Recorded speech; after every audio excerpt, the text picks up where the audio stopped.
Okay, so just going to go through the basics of the hypothesis test. We'll do the calculations in the next lesson.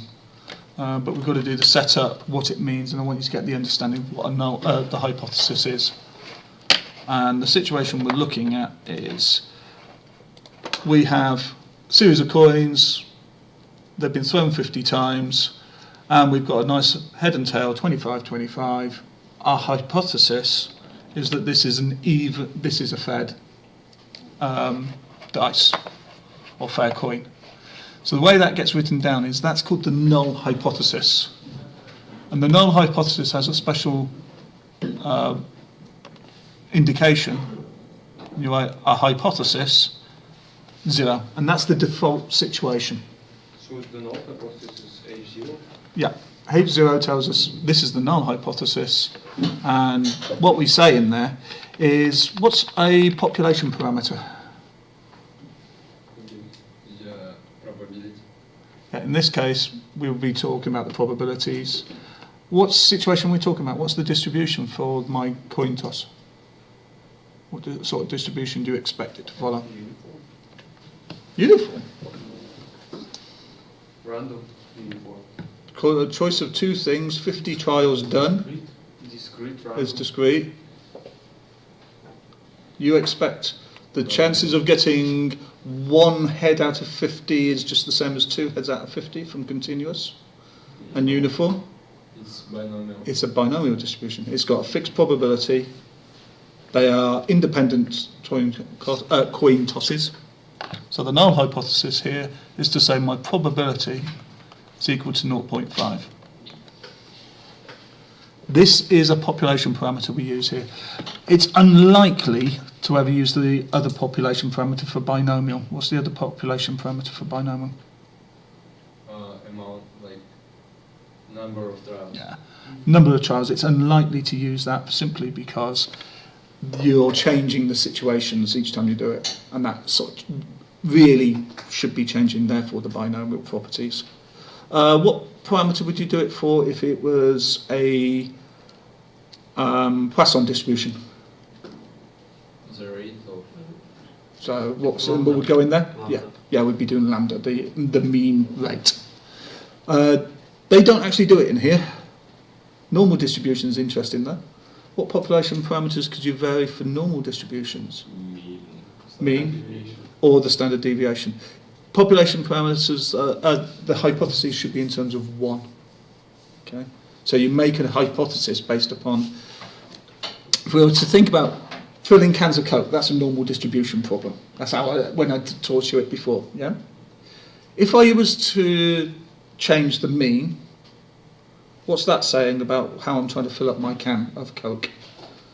What's that changing about the machine? probabilities are different. Don't use probability because that's using. We're now talking about the parameters. Changes the parameters, shifts it. Yeah, it says I'm targeting this amount of Coke needs to go into each can. If you were to change the standard deviation, you'll be changing how accurately you're going to fill it to that can. Okay, and that's what we're talking about here. These hypotheses need to be in terms of population parameters. The other thing is to say something's changed. So the alternate hypothesis here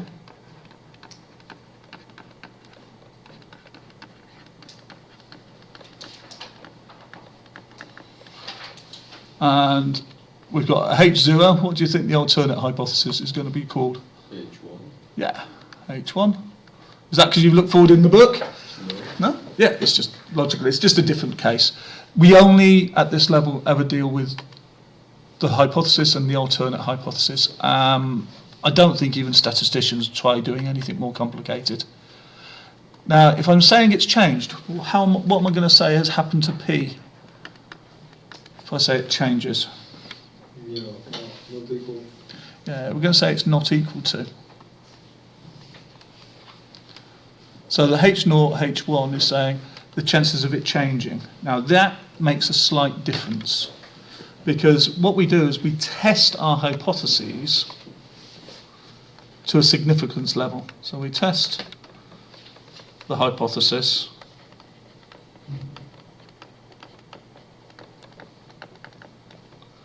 and they'll give you a percentage. Common ones are things like 5%, 2.5%, 2%, 1%. Clinical trials, they often use a 5% significance test. They are worried about it because they've realised a lot of their tests in many ways are very biased. A lot of the things they do in them aren't testing properly because clinical trials often have quite small sample sizes. They're worried that the 5% significance is worrying. It's too big. So they generally will now say what significance they tested their hypothesis to. If you actually come around to the Higgs Boson in 2012, they tested that to a significance level which is equivalent to about 0.001%. It was what was called a 5 sigma test. In the end, when they finally checked it, it was a 4.9 sigma. So anything that disagreed with their result, we were talking about 1 in a million results out of everything they collected, were saying it doesn't fit a Higgs boson profile. Okay, so that was they're quite confident about the Higgs boson now. This is fairly common for the exam question now. 5%, 2.5%, 1%. So we need to think about what does this do. Now, we've done one trial. If we were to do a binomial problem on this and say, what's the probability? So I'll just do a little green one. So if we're doing a binomial situation, X is the number of heads, it's binomially distributed from 50 tries with a 0.5 success. If I was to say the probability of X less than 2, and I get some probability out, what does that probability actually mean? What's that probability a measure of? Do you expect that probability to be quite big? No. No. It's probability of having either 0 or 1 head out of 50 tries. It's going to be impossibly small, that one. But what's that actually saying about, what's that percentage actually talking about? And it's the reason why I've got a spreadsheet. We think this is a fair dice, so what's fairness talking about? Probability? Does it change? What's the probability talking about though? If I keep going now with these, wrong one, F9, I can do a load of other calculations and we're getting different variations up. The probability you calculate from a binomial distribution, a Poisson distribution and a normal distribution is if you did lots and lots of experiments. So this is actually the probability. One experiment, so it's the probability, that one experiment has this result. And the experiment is of 50 trials.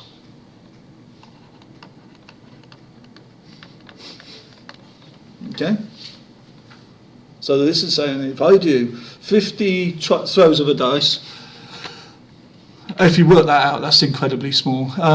Let's do a quick check for maybe a better number, when that's 20.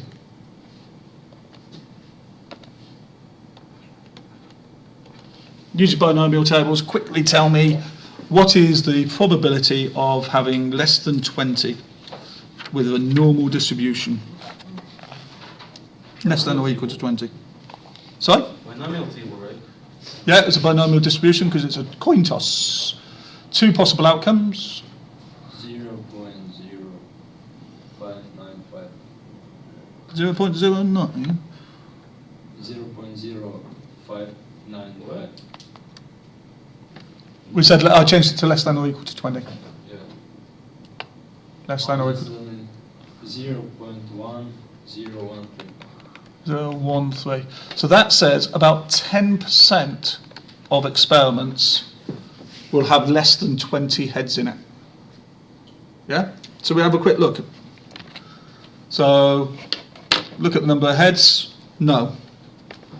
Can you do a tally for me as we go through? Actually, I'll put it over here and we'll do a tally. So we're going to do an experiment and tally it. So is it a less than 20 or x is greater than 20? And we're going to do a tally. No, I just want to put that to one side so I can see both at the same time. So we'll tally it. So our first answer was no. How many are we expecting to turn up if I do this 10 times? 3. I mean 1. 1. 2. Head is 20, 21. No, it's got to go there. 23 goes over here. 27 goes over here. 30 goes on this side. Still haven't got our 1 yet. 29 on this side. 21 on this side. We were close, but no cigar yet. 30. No. 29. No. 23. No. So we didn't get the 10%. I'm not going to keep doing the tally, but let's just see if we get one within the next 10 as well. 9. 1, 2, 3, 4. Finally got one in 4. We said we're going to do 10. You don't stop. If you stop when you get the result you want, it's called p-hacking. And it's a very bad practice, but it's what happens in a lot of medical experiments. They get close to the result they want. And they go, well, if we do a few more trials, we might get there. And when it dips to the point where they get this hypothesis saying the thing they want to find is being true, they stop. What they should say is, we will do another 50 trials and see the result after 50 trials. Arson? Sorry, Arman? You're looking at a computer science lesson, not a statistics lesson. Okay? But the whole point is that if you say you're going to do more trials, you need to be specific how many you're going to do. Or if it's a Poisson type, how long are you going to leave it for? You don't just let it, right, I've now got the result I want. Hey! Because what could happen quite easily in the next few is it goes a long way away the other side. Okay, so you must declare your method beforehand to be a good statistician. Quite a lot of scientists are still fairly poor statisticians. They do quite a lot of p-hacking around. So we should do 6 more of these. 1, 2, 3, 4, 5, 6. So we've only had 1 out of 20. So that's a 5% hit rate. Does that seem to match my hypothesis before? Does it say it's fair or not? We've had 5% hit. Now the question with this binomial is, what does this test mean? So can you draw what you think? Don't worry about 50 lines, but what should my binomial look like for this situation? So we get the probability of being equal to x. And I'm not actually worried what the actual values are. I've got my x values. We start at 0. What's the maximum x value for my situation?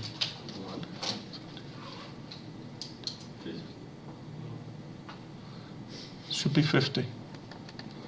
We are doing 50 trials, so the maximum number of heads is 50. What's the biggest probability we're going to get at? 25. Yeah, so 25 in the middle, that's my tallest one. What happens either side of that? It's decreasing, but not reaching the zero. What sort of thing does it look like? Like normal distribution. Yeah, it falls away, something like a normal distribution. Now we're not actually going to put 50 lines, but do show the graph reasonably accurately, please. And even at 0, we have a small probability. At 50 trials, it is ever so slightly that a fair coin will give you no heads. And it's symmetrical on the other side, all the way up to 50.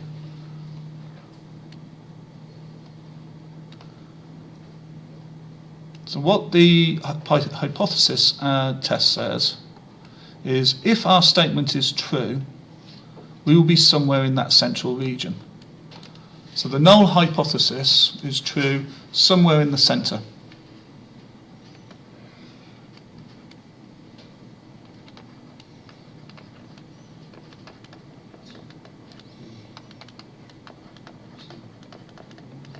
Okay. This 5% error though, what's that 5% error difference going to be? Where's that going to turn up? Where am I going to find 5% of my experiments failing?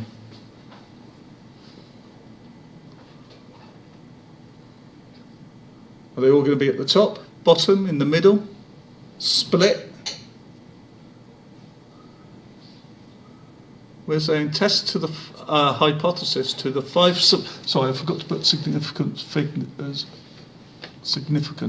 level.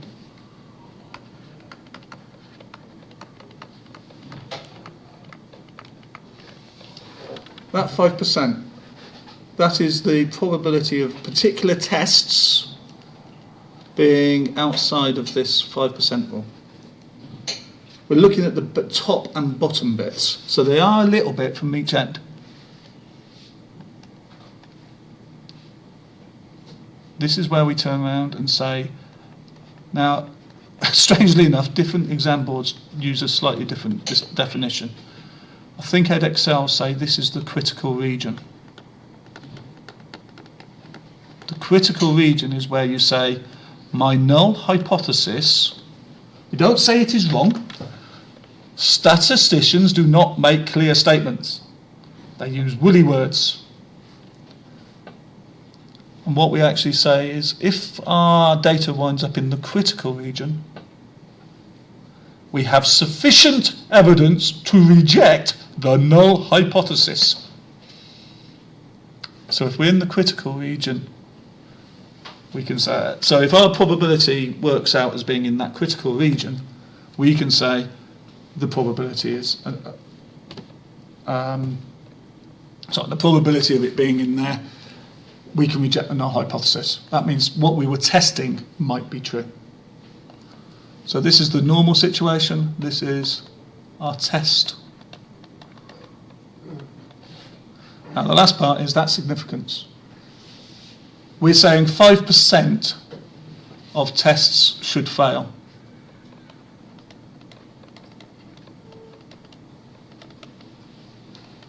So if we were to do this calculation, if we find a region where 5% fail, so the result of this calculation, if that was less than 5%, then we would say reject the null hypothesis. In this case, we don't. Yeah?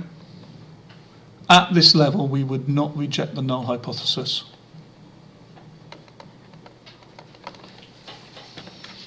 Yeah? Because that 10% is outside of it. The weird part is this is a two-tailed test.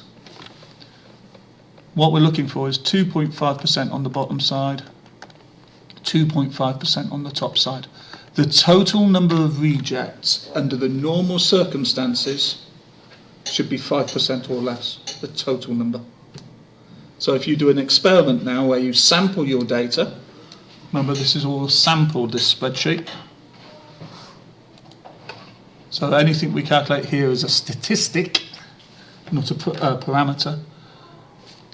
If we actually do our statistic and calculate the statistic where it would be, we turn around and find out whether or not it will be in the null hypothesis. So if we wind up in this critical region, 2.5% either end, so if the probability of it being greater than 23, we only did 20 there, don't we? Should we look at what 15 would be? Yeah, so if we said we had a test result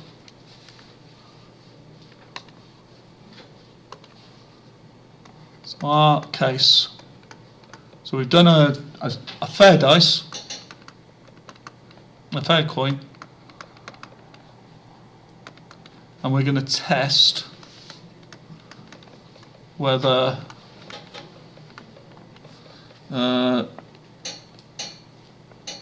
15 heads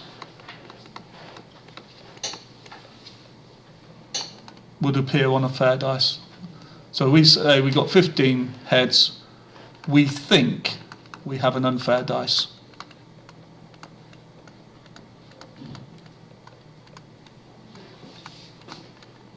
That's my claim.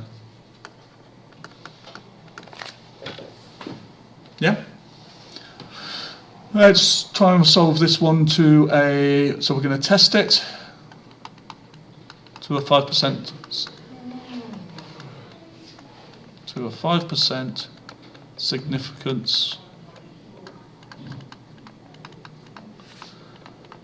And we're going to do two tests. We'll do the first one. The first test to a 5% significance that the coin is biased towards tails.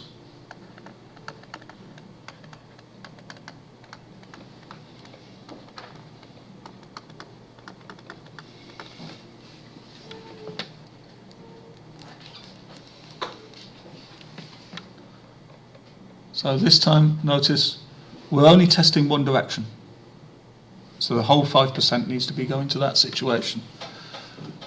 What am I going to do? This is a fairly standard question. We think it's a fair coin.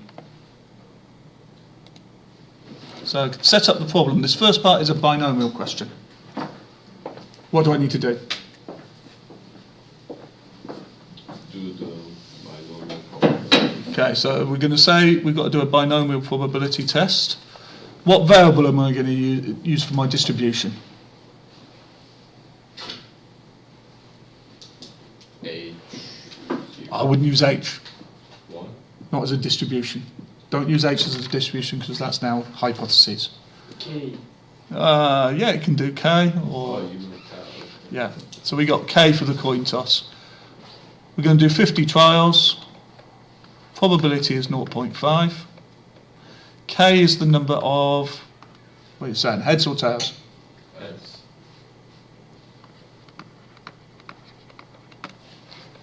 And what's my null hypothesis going to be then?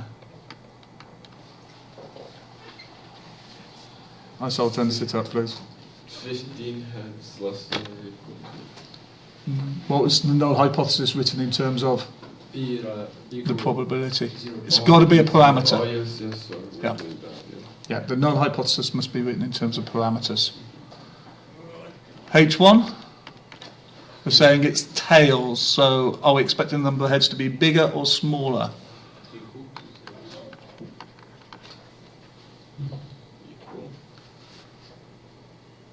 So if we get 15 heads, we're trying to test whether or not that's in the critical region. Is this one of our numbers where they are the same? So are we just going to test 15 heads being odd? What other situations could indicate worse than 15, but the coin is biased towards tails? Would the number of heads increase for a biased coin to tails or decrease? Decrease. Yeah, so what we need to turn around and say is we've got 15 heads. That is our borderline case. But to say the coin is unfair, if I get 14 heads, 13 heads, 12 heads, they would all indicate the same thing. So we're going to test that K is less than or equal to 15. What are we expecting this to say about my probability then? Would the probability of heads go up or go down if K is getting smaller? Probability of getting heads. Yeah. Getting down. Yeah, if it's going to go down from 0.5. So, we need to do the calculation. It's a straight look up in the table for this one.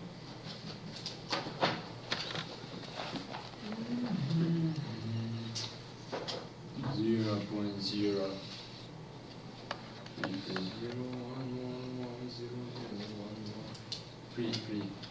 0033. I thought I'd rather you didn't just start reading out random numbers if you're not looking something up, because you start going 0, 1, 1, 3, 3, 1, 1. No. Remember, we're recording this. It will be going on YouTube. Really? Yes. because Shingus needs it. So we've done the calculation. What's our conclusion then? Is this in my 5% significance? Yes. You can hear me. If you're going to keep messing around with this, I'll be asking you to leave and we'll catch yours up in the next term. So we're thinking about the distribution. It looks something like this. Only something like this. We've got a probability our critical region is in the bottom 5% because we're saying it's going to get less. So here's my critical region. What probability is that critical region at?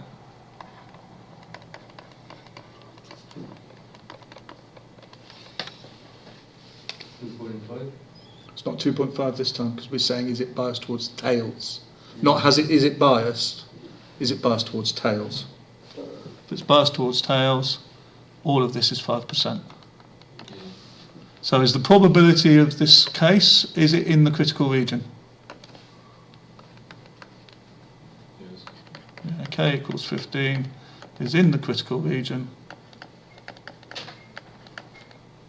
K is less than or equal to 15 is in the critical region. If it's in the critical region, what do we do? Reject what? Null hypothesis. Yeah, you've got to be careful about your language.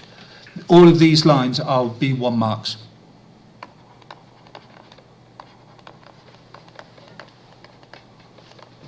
What does that mean in the real world? What's that say about my coin? Unbiased. Yeah. It indicates the coin is bias to tails. So critical region is always 5%. No, it's whatever they say in the significance at the top. You've got to read the question for it. So it says, it's indicating that my trial, more than this is occurring a bit more frequently than it should do. In one sample, I would not expect to get this result. Okay, so if I get 50, I've done one trial of 50 coin tosses, I should not be getting 15 if it's a fair dice. If we were to do, is it biased at all, the significance would turn down to 2.5, top and bottom. And we find out whether or not this answer is in that region. This time, if it's unbiased, we're outside the critical region. Because, oh no, we're not. No, we're not, sorry. That's inside the critical region for change as well. So it's 0.03. That's a 0.3%. So, If it was coin biased to heads, will it still be 5% for the critical region? sorry, if it was, If it was coin biased to heads, would it still be 5% for the critical region? it's whatever they say in here. Read the question, and it says 5% significance. The last time we did like 2.5. Did 2.5 because it was a change. We didn't say it was moving one way. We were saying, did it move at all? Okay, so if it says moving, you split the percentage either side. If it's going in one direction, you're saying specifically it's going to get worse or it's going to get better, you're giving a definite direction, the whole percentage goes that way. Yeah? Right then, you should be able to have a look at, I think it goes actually quite the way up to chapter exercises 7A to 7D. No, not 7D, sorry. 7B. So, what I would suggest you start with, go back even further than that, do a few questions out of 7A, which is on page 110.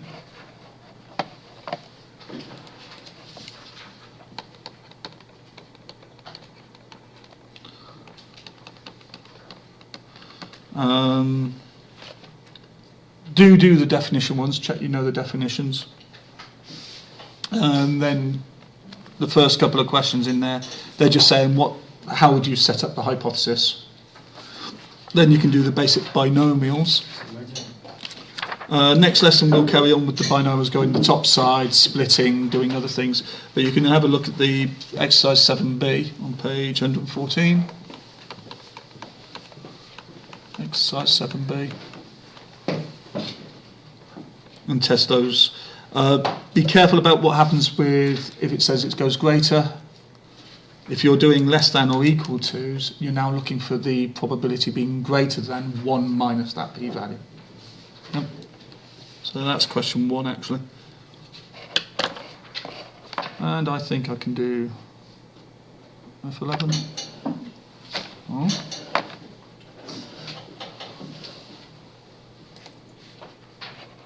Yeah, I want to stop it.